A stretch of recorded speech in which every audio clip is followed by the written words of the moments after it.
विक्रम बेताल की कहानी। सबसे अधिक सुकुमार कौन? बेताल 25वीं 8वीं कहानी। राजा विक्रमादित्य अपने कंधे पर बेताल को लादने की कई कोशिश कर चुके थे, लेकिन हर बार बेताल कोई कहानी सुनाता और राज विक्रमादित्य से हाथों से बच निकलता। इस बार भी बेताल ने एक नई कहानी सुनाई। बेताल कहता है, एक बार की बात है। अंगदेश के एक गांव में एक ब्राह्मण अपनी पत्नी और 3 बेटों के साथ रहता था। एक बार ब्राह्मण ने अपने तीनों बेटों के बुलाया और कहा कि हमारे तालाब के लिए एक कछुए की जरूरत है। कल तुम तीनों समुद्र के पास जाकर वहां से कछुआ पकड़ कर ले आना। तीनों ने हाँ कर दी और दूसरे दिन तीनों माता पिता का आशीर्वाद लेकर समुद्र की ओर चल पड़े। वहां तीनों काएं एक बड़ा सा कछुआ दिखाई दिया, लेकिन तीनों में से कोई भी उसे उठाने के लिए तैयार नहीं हुआ। उनमें से सबसे बड़ा भाई बोला, मैं कछुए को नहीं उठाऊंगा, इससे बहुत गंदी बदबू आ रही है। दूसरे नबंद्र के भाई ने कहा, मैं भी इसे नहीं उठाऊंगा, मुझे भी इससे गंदी बदबू आ रही है। तीसरे नंबर के भाई की बारी आई तो उसने कहा, मैं भी इसे नहीं उठा सकता, मैं बहुत कोमल हूँ। तीनों में झगड़ा शुरू हो गया और यह मामला राज दरबार तक पहुंच गया। राजा ने कहा, इस प्रकार का मामला मेरी जिंदगी में पहली बार आया है, इसका न्याय मैं कल सुबह करूंगा।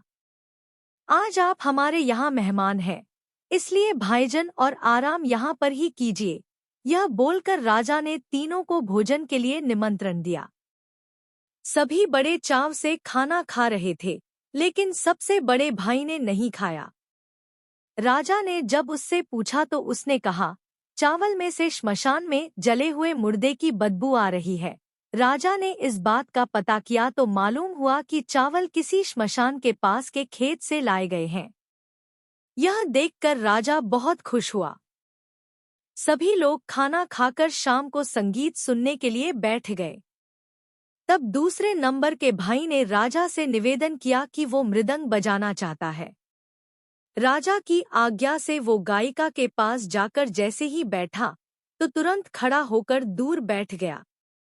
राजा ने खड़े होने का कारण पूछा तो दूसरे नंबर के भाई ने कहा, गायिका से बकरी के दूध की बदबू आ रही है और वो मुझे पसंद नहीं है। जब राजा ने इस बात का पता किया तो मालूम चला कि बचपन में गायिका को बकरी का दूध दिया जाता था।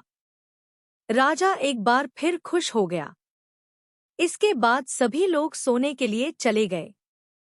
दोनों भाई आराम से सो गए, लेकिन सबसे छोटे भाई को नींद नहीं आ रही थी। राजा ने अपने एक सेवक को आदेश दिया कि जाकर तीनों को देख आओ कि वे सोए या नहीं। सेवक गया तो उसने देखा कि सबसे छोटे भाई को छोड़कर बाकी दोनों सो गए हैं। सेवक ने यह समाचार राजा को दिया और राजा इसका कारण जानने के लिए खुद वहां पहुंच गया जहां तीनों सो रहे थे। राजा को देखकर तीनों उठ बैठे। राजा ने सबसे छोटे वाले भाई से पूछा, आपको नींद क्यों नहीं आ रही? तब वह बोला, मुझे इस बिस्तर पर कुछ चुभ रहा है। यह सुनकर सेवक ने तीनों के बिस्तर की छानबीन की तो उन्हें कुछ नहीं मिला। तब सबसे छोटे भाई ने सभी बिस्तर को अलग किया और वहां पर एक बाल था। उसने अपना कुर्ता उतारा। सबने देखा कि उस बाल का निशान उसकी पीठ पर बना हुआ था। राजा यह देखकर हैरान हुआ और खुश भी। दूसरे दिन राजा ने न्याय के लिए तीनों को बुलाया। उसने सबसे छोटे वाले को इनाम दिया और बाकी दो को कुछ सोने के सिक्के दिए। राजा ने कहा, आप तीनों में अलग अलग खूबी है और मैं आप तीनों से बहुत खुश हूँ। मैं अपने सैनिकों को भेजकर कछुआ आपके घर भिजवा दूंगा।